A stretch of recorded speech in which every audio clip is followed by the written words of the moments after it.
What's going on, y'all? It's TCG here, back again with another video. And today, we're going to be taking a look at all the OP08 cards. Going to be kind of going over them pretty quickly. You know, I'm not going to go in detail on every single card. Really just going to point out the ones that I think you should be watching out for, the ones that I think are really good, talk about the leaders a little bit, and yeah, give you my overall thoughts, because this set looks pretty decent so far. It's already out in the OCG, already making some impact, so figure we might as well touch on it because it'll be here before you know it. But before we get into that, you know I want to shout out today's sponsor, and that's going to be Dueling Guard. Huh? You still aren't using Dueling Guard? Then you aren't using the best TCG accessories on the market. Dueling Guard makes the highest quality TCG deck boxes with the most stunning artwork I've ever seen. Their modular design allows for easy access to your decks and dice. They don't just make deck boxes, they also make the highest quality binders with side-loading pages to keep your expensive cards safe and protected. They also make high-quality playmats and now even sleeves. I personally use their sleeves on all of my cards and cannot go back to another sleeve after I've been using theirs. They are grippy and slick when you need them to be, and I have no doubts that my cards are protected in them. Gear up with Dueling Guard to protect your cards in style. Don't forget to use code GUMGUMTCG to get a discount at checkout.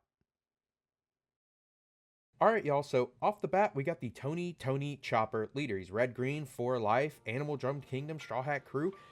Activate main, put some Rested Dawn onto 3 of your Animal or Drum Kingdom type characters. I think this leader is pretty cool. You know, I do like what they were trying to do with it. I just feel that the green part doesn't help too much yet. I think that a lot of the cards we got here for OP08 and the red support work better, maybe even like in the Zoro leader. A lot of people are trying to brew up the Animal Zoro deck, the Zoo Zoro, whatever you want to call it. But Chopper's still pretty cool, you know, I love Chopper. And I'll probably try to brew something up with this leader. I don't want to put him out yet, you know, down for the count just yet, but as of right now, the green part isn't sticking out to me that much. There are some cool green cards you could put in this leader's deck, but for now, definitely leaning heavier on the red side of the cards. I think a lot of them are pretty good. And then, of course, we have Marco, and I feel that Marco is just a little underwhelming. Still a decent leader, don't doubt that at all, but I think he's going to take a little bit more figuring out than just throwing a bunch of Whitebeard Pirate cards into a deck list and calling it a day. I feel that the blue and red Whitebeard Pirates don't mesh very well, where the blue ones don't really do what the red ones do, you know? I mean, I know they're supposed to be different cards, play a little bit different, but it doesn't feel like it works well together all in this one deck with this leader. So I think it's going to take a little bit of figuring out, maybe a little bit extra support. You never know. Some of the new red Whitebeard Pirate cards from the Whitebeard structure deck could help it, and then maybe some promos or something like that. Maybe some extra support from the next set. But with that being said, we got a whole bunch of red cards, and most of them are Drum Kingdom. And yeah, so off the bat, we got a blocker. We got 2 guys that are kind of like the cats from the Kuro deck. And then a combined form that gains some extra power. We got a rusher, we got a vanilla, we got one that helps beef up your characters, we got a vanilla, we got another character, but it's really only works in Chopper. This one KOs characters. This one, though, I think is really strong. And then also the Tony Chopper Super Rare, I think, are both very strong cards you should be watching out for. Chopper being able to play animals from the top of your deck on play and when attacking. I think that's what makes him very good. And then this guy being basically a 6k with Rush, a 3-drop 6k with Rush. It's a 7k in Zoro if you have one on your leader, so that's really good. Then we have a Wobble card that seems mid. We have a Correa that searches your Drum Kingdoms and Tony Choppers. Hero Look, nice 2k that can buff up your choppers. Then we have Rayleigh. Rayleigh's really good, seeing a lot of play in Marco lately, and just being kind of a new powerhouse red secret rare. Has some good stats, has a really good effect to give minus power and pop something. Really like it. Then we have a couple alright event cards, you know, a 2-drop 4k buff and then gives minus 1,000. Not too bad. Then we have this one that gives extra power and minus power. And then we have this one that's a 3 cost. Don't feel like it's going to see much play, if at all. Then we have the Drum Kingdom stage card, which I do like if you are going to play Chopper. It gives all your Drum Kingdom guys a boost on your opponent's turn, making them just a little bit harder to kill by battle. And then next, we have the Carrot Leader. You know, I really like this one. This feels like Perona without the black part. Not being able to give minus cost, and instead of resting a 4, rest a 5. So pretty good. I like that it's 5 life. You know, I think the 5 life leaders always have that little bit of an advantage over something like a dual typing leader.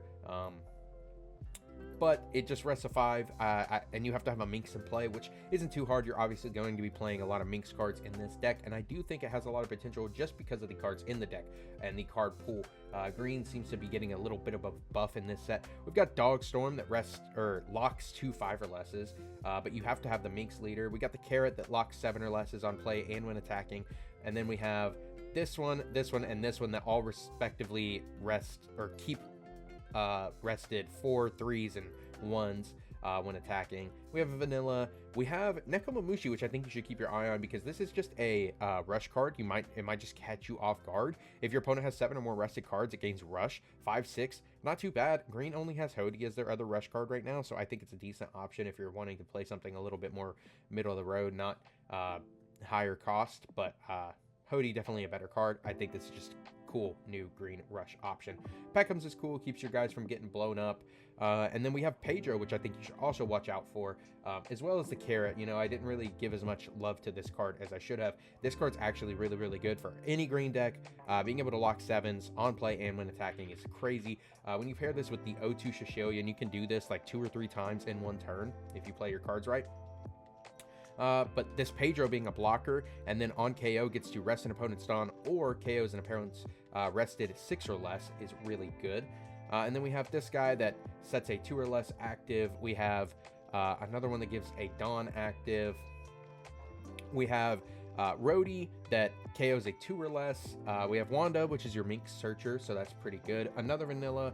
And then this event card is actually just crazy broken. 3 cost. Main, all your opponent's rested characters with a cost of 7 or less don't become active during your opponent's next refresh phase. Actually just broken, like middle of the game. This is really, really strong. Or against a deck like that doesn't play a lot of top end. You know, Law doesn't play a crazy amount of top end. If they have a bunch of bodies that are rested, you just drop this on them, then they're not restanding any of them. Really like this card. I think it's crazy and it's generic. And the trigger is good too to rest any opponent's character. We have Garchu. This is actually decent. You get to rest a Minx and then rest any of your opponent's character. So that's really good for 1 Dawn. And then we have we won't give our friends up to our enemies. This one's okay. It stops all your characters from being KO'd. Not crazy, but not bad either. And then we have the Zoo stage card. So I like this card a lot. You can rest it. If your leader's the Minx type, you can set a Dawn active. So being able to do that before the end of your turn, just giving you an extra Dawn active to play an event or something like that, or maybe just use it for one of these events. I don't know, whatever you want that extra Dawn for, it seems pretty good. And then the end of your turn, you get to set a Minx type character as active. So that is pretty good as well. And then next we're moving into some of the blue cards, which is a mix of things. We have some Kuja Pirate stuff, we have some Whitebeard Pirate stuff, all this stuff. But I want to say, if you like this kind of content, make sure to like and subscribe. It helps me out a lot. Comment down below what else you want to see next and what you think of all these OP08 cards. What leader are you looking forward to playing in OP08? I've got a few that I'm looking forward to, and I might be working on some videos for that here soon. But first we have Atmos, and this card's okay. You can reveal 2 cards from your hand with Whitebeard Pirates in their types. Bounces a 4 or less. It's all right. Apralandra, this bounces to your hand and then places a 1 or less to the bottom of the deck. It's just not great. We have another 7 Warlords target for Dofi, a new Edward Weevil, which Dawn ×1 when attacking bounces a 3 or less, which that's not awful. You know, I've seen worse cards, but I think it needs cost reduction to go with it. You know, a 3 or less isn't very great late game. Then, of course, we have the Edward Newgate. I think this one is worth talking about. I think this card has a lot of potential, but just maybe not in such a fast format where people are ramping fast, trying to kill you fast, removal, stuff like that. In a slower format, this card is definitely going to thrive. Basically being like a turn skip. I don't know, it taxes your opponent, and I think it's really, really strong, but being 10 cost is a little pricey. And yeah, if they just remove it the turn after you play it, it does not feel good. Next we have King Do. This one is just a buff. We have Thatch, which actually I do think this is pretty good. If it would be KO'd or removed from play by your opponent's effect, you can instead place this character into the trash and draw one. So if it would be bounced, bottom decked, KO'd, whatever, you can just trash it and draw a card instead. Pretty good. We have Shakuyaku. This is interesting to me. If a character leaves play by one of your effects and your opponent has 5 or more cards, they bottom deck a card from their hand. Then you rest it. Actually seems pretty decent. I also like this Jozu. On play, you can bounce another one of your characters to your hand and then return a 6 or lower to your opponent's hand. Or to the original owner's hand. Sorry, it doesn't have to be your opponent's hand. But comboing this with something like, I don't know, a Kaya, maybe. Something to get you some draws and then bouncing it back to your hand, getting that 2k back. I don't know, I'm sure there's a better combo than that, but that's just something off the top of my head. We've got an Amazon Lily Vanilla.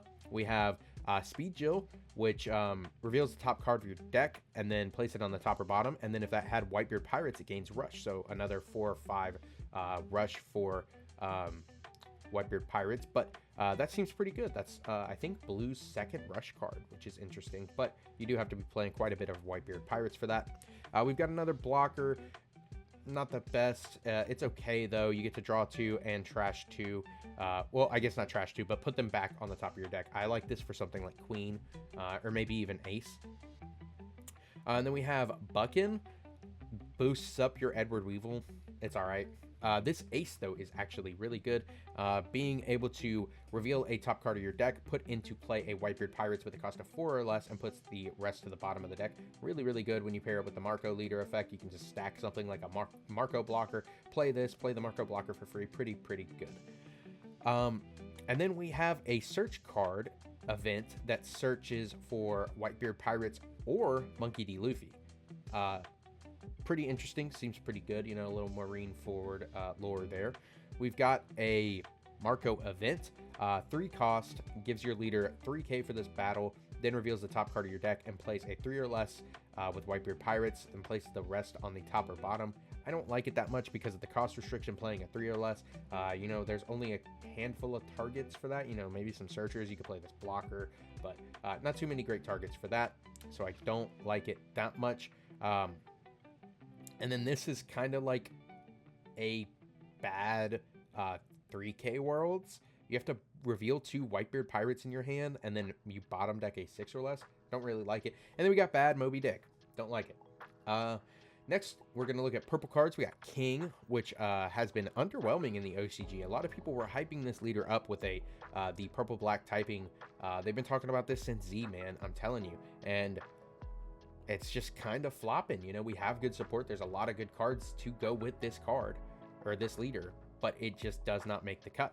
So activate main once per turn. You can don -2, and if your hand is 5 or less, you draw a card, or you can give an opponent's character -2 cost this turn. So kind of costly to give that -2 cost or to draw a card, but if you're playing the right cards, that ramp isn't really much of a problem.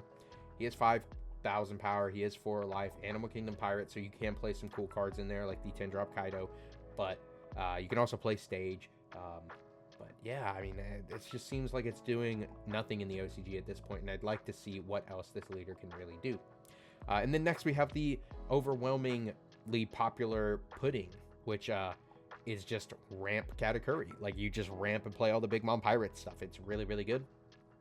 And has been seeing quite a bit of play. I feel like they're still trying to figure it out, but yeah, you just ramp and play your big bodies really, really fast. Being able to ramp multiple times every single turn. Like, you can ramp twice on your second turn, you can ramp again on your third, and maybe even once more on your fourth if you even need to at that point. But next we got Arbel, which is a 4-drop 5k that you could trash to play a 7-cost King from your hand, which could be this new one that has a Rush, or it could be the other one that pops bodies. So that's pretty cool. I like the Rush one. If your opponent has 5 or more Dawn cards, you get to give him Rush. So that's pretty good. 4 or 5 with drops into a 7-8 with Rush. Pretty decent. You know, you could play this off of Moria too, because you are playing a purple-black leader. We got Charlotte Oven. KO's a 3 or less. We got Katakuri. Plays a Katakuri that has a cost of 3 or greater and equal to the number of Dawn your opponent has. doesn't seem great. I mean, I guess it's made to play this one, but I feel like you would just play this on curve instead. This one flips your life face down again and adds a Dawn. So typically in putting, you go like attack, flip your life face up, then you would ramp again, or somehow play this your next turn, flip it back down, maybe you've taken a life, and then you could ramp again, and you're already at like 7-8 Dawn on turn 3. Seems pretty good to me. We got Charlotte Cracker. This one pumps out the Cracker Soldier or Biscuit Warriors. Yeah, this one from your deck. No, from your hand. Yeah, I thought it was from your deck like Sentamaru, but only from your hand. We got a vanilla. We got a blocker, Brulee that ramps pretty good. This pudding has been seeing a lot of play in multiple decks, though, because on your turn, once per turn, when a Dawn is returned to your Dawn deck, you set a Dawn from your Dawn deck onto your field as rested. So it's kind of like Blocker Kid, but you get it rested. This card's really, really good. You're definitely gonna pick up a playset of this. We got Charlotte Sparrow, which is similar to the yellow one, where on KO it does something. On KO, this one sets a Dawn rested, and then has a trigger to play it. Then we have Nine Mom. This is one definitely you need to watch out for. This is going to make its way into a lot of purple decks really, really quickly, and is going to be a staple for a while. Being able to heal yourself and also put away a 6 or less of your opponent's characters into their life if you want to. So pretty good card, you know. Something like Purple Luffy, you can ramp really fast, get to this, and then you can also get rid of an opponent's character. Seems really good to me. Then next we have the Tamago trio. So we got Baron Tamago, we got Count Niwatori, and we got Viscount Hyoko. And I really do like this this card design that they did here. So let's talk about the biggest one first. So Count Niwatori, on opponent's turn, on KO, you Dawn -1 to play a Baron Tamago. Actually, that's the wrong one. That's not what I wanted. Yeah, Viscount Hyoko. You, on opponent's turn, on KO, Dawn -1, you play a Count Niwatori with a cost of 6 or less from your deck, then shuffle your deck. So you just bring out this one. And then this says Dawn's the same thing, but you play a Baron Tamago from your deck and then shuffle your deck. And then this Baron Tamago is alright. It's a blocker, and on KO, you get to play a Viscount Hyoko from your hand. So that's kind of the drawback there. Instead of being able to play from deck, this one has to play from hand. But it is a pretty cool cycle, being able to turn one body into 2 other bodies, especially straight from the deck. I have seen people talking about playing this, and then instead of playing this Baron, you play the 4-cost vanilla one from the Big Mom structure deck. I really like that. I think that's an interesting combo, and you don't have to have Big Mom Pirates or anything. Like, you can just shove this in any deck, and I think it's pretty cool. And then we have the Cracker Soldier. This has the same wording as Pacifista. You can have as many as you want in your deck, but it's also a blocker. And like I said, you can just pump those out off of Charlotte Cracker. Next, we got Black Maria. This card's actually really, really, really good. 3 cost, 2k, 2k counter as well. Activate main once per turn. If you have no other Black Maria, add up to 5 Dawn cards from your Dawn deck rested. Then at the end of your turn, return Dawn cards from your field to the Dawn deck until the number of Dawn cards on your field is equal to the number on your opponent's field. So you can basically do something stupid like go -10 Dawn and then Black Maria like 5 of it back like really fast. You know, you just get to ramp really, really fast with this card. It's really good. A lot of decks are trying it out, and I think it's definitely a staple you need to grab. We got Candy Maiden. This card's not very good. We have Sus Big Mom artwork here. It's to die for. This gets to ramp you a Dawn, potentially 2, so I do like that. That's pretty good. We have Haikai Ocean Sovereignty, and this works for Animal Kingdoms and Big Mom Pirates. You get to KO 2 6 or lesses, so that's pretty good. It's like Gravity Blade, but for purple almost. We have a vanilla ulti. We have new 9-drop Kaido, which also seems like a really good card. Activate main once per turn, discard a card from your hand. If this card was played this turn, place up to one of your opponent's 7 or less characters in the trash. So you just place it, you trash it, you don't KO it, then your opponent also trashes a card from their hand. So not only are you removing a 7-cost body, you're also trashing a card from their hand while gaining a 9-drop 9k. That's insanely powerful. Really like this card. Also has an interesting typing to it. Former Rocks Pirate. Keep your eye out on that. Next we have Queen Searcher. We have Guernica, which is a CP card, and KO's a 0, kind of bad. We have Sasaki, which is another good 2k counter. Gives -2 to something, not bad. Sheep's Head. gives -1 to something, or I guess the whole field. And then we have Jack. This Jack is actually really powerful. People are talking about this in OCG, playing this in not only the Animal Kingdom Pirates decks, but any black deck, because with this on the field, it's very hard to get removed, especially if you're playing like a mirror match or something. They have to invest a lot into it, because this character has +4 cost. He's an 11 on the field. That's crazy. Activate main, you can rest this character, draw 1 card and trash 1 card from your hand, then KO at 3 or less. That's really strong, man. Next, we got Horrible Artwork Jinbei. Not very good card. KO's a 4 or less. We have Jin Rummy.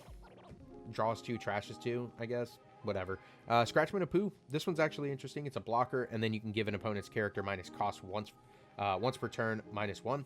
So pretty good. A blocker that actually has a decent use to it. We have Duval.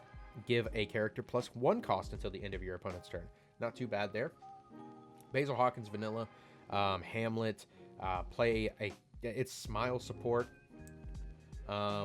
Who's Who actually seems pretty good. 2k counter. You can discard a card from your hand and KO an opponent's cost 3 or lower characters. So if you need to put this on the field, you can. Pretty decent. We have Page 1. It plays a 4 cost or lower ulti from your trash. So that's what your vanilla ulti's for. And then we have an X Drake that Dawn ×1 gains 2 cost. Pretty interesting. We have Imperial Flame. It's a main counter event. Place 3 cards from their trash at the bottom of your deck in any order. KO an opponent's character with cost 2 or less. Seems alright. We have Iron Body Fang Flash. If you have 10 or more cards in your trash, give up to one of your characters plus 2k until the end of your opponent's turn. Not too bad. People's Dreams Don't Ever End. This is interesting to me and has me theorizing about OP09 with the Blackbeard Pirates, because this is a Blackbeard Pirates event, and you trash a card from the top of your deck, and if it has a cost of 6 or greater, up to one of your leaders or characters gains 5,000 power this battle. So I think that's very, very interesting. And then we have the goofiest artwork and card name I think I've ever seen in my life. Let's get into the yellow cards. So we have Calgara as our new yellow leader, and they gave it a little bit of support in this set, but they really dumped all the SRs into the Egghead stuff to give Vegapunk and Egghead more support for some reason. But Calgara has been making waves in OP08 OCG, just doing some really cool stuff, seeing a lot of play and a lot of presence. And I always thought this was a sleeper leader right when it got revealed, and I got to see what it did, but we really needed something good to play off of it, and they gave us a vanilla. Yeah. Now, is that bad? No, because this leader effect is actually crazy broken. You just get to play this for free, draw a card, and then say you have Nolan on field, or you play Nolan, you just get to heal it back. Basically a free draw, free body for 1 Dawn. It's really crazy. Southbird, this searches for an upper yard. That's kind of what you're doing with this deck, is you're finding upper yard, playing in a whole bunch, putting it back at the bottom, searching, playing out a bunch of big bodies. It looks really cool and really fun. I'm going to have to test it out. We have Charlotte Angel, a new Big Mom Pirates card. I don't even remember seeing this one, so I don't remember what this one does. Trash a card from the top of your life. If your leader has Big Mom Pirates type, you add a card from the top of your deck to the top of your life cards at the end of this turn. That's very interesting. We have Charlotte Opera. This KO's a cost equal to or less than your number of life cards. I don't really like this that much. I feel like Adatsu's a better card, but it works on your opponent's life card. This works on your life cards, but you have to trash a card from hand, so I don't really like it. We have Charlotte Custard that adds cards from your life to give buffs. We have a vanilla that has a trigger. We have Bonnie, which has been seeing some play in Anel, I believe. It's 3 cost, 4k, 1000 counter. Dawn ×1, your turn opponent, once per turn, when your opponent loses a life, draw 2 and trash 1 from your hand. So that's pretty good. Just putting this on the field and getting a cycle free +1 every single time you deal damage to them. We have a new Nami Egghead card, 5 cost, 5k, 1000 counter. On play, trash a card with trigger from your hand, KOs an opponent's character with a cost of 5 or less. Then if your hand has 3 or less cards in it, draw 1 card. Seems pretty good to me. And the trigger activates the on play effect. We have Nitro. You rest this card and give a pudding 2k power for the turn. We have Mont Blanc Cricket, vanilla. Nolan. This card's really cool. 5 drop, 6k, 1000 counter. On play, if your leader has the Shandoran Warrior type and you have a Calgara leader in play, add a card from the top of your deck to the top of your life. So you get a free heal. Seems really, really good to me if you have the Calgara in play, which you should with the leader. Next, we have Wiper, which this is also getting played in the deck. 4-drop, 5k, 2k counter. Looks at the top 4 cards of your deck, reveals a upper yard, and then adds it to your hand. Then you put the remaining on the bottom of the deck and play an upper yard from your hand. So you get to add that upper yard, rearrange the bottom of the deck, play it, look again, find something else. Seems pretty cool to me. We have S Shark, 4-drop, 5k. It's a Dawn ×1 when attacking. Your opponent cannot activate blocker, so little Rush Luffy action. We have S Snake, which seems pretty good too. 5-drop, 6k, 1000 counter. Up to one of your opponent's characters with a cost of 6 or less, other than Monkey D. Luffy, cannot attack, so kind of stops them. Pretty good, you know, it seems like a blue card to me. We have S Bear, which is a vanilla, but it has a trigger that you can trash a card from your hand. If you have 2 or less life cards, play this card and KO an opponent's 3 or less. S Hawk seems pretty good. This is just like, what is it? It's just like Ohm. If your opponent has more life than you, it gains 2000 power and cannot be KO'd by / attribute characters. We have the Earth Won't Lose, 1-drop counter that gives your Shandoran Warrior leader or character plus 3k power. I'm sorry, if you have the Shandoran Warrior leader, any of your leader or character gains 3k, and then you play an upper yard from your hand. Seems pretty good. Burn Bazooka, 2-drop, 4k buff, and then adds a card from your life to your hand, and then you add a Shandoran Warrior from your hand to the top of your life face up. And then we have Burn Blade, which also seems pretty good. 5-cost event. Main, you can add a card from the top or bottom of your life cards to your hand and KOs a 7 or less. So yellow getting quite a bit of removal and quite a different grab bag of versatility here. But yeah, that's all the OP08 cards. You know, I tried to go through it as quick as possible, but there were a handful that I guess I just didn't remember seeing. And what are my thoughts? I think some of the animal cards are really cool for Chopper.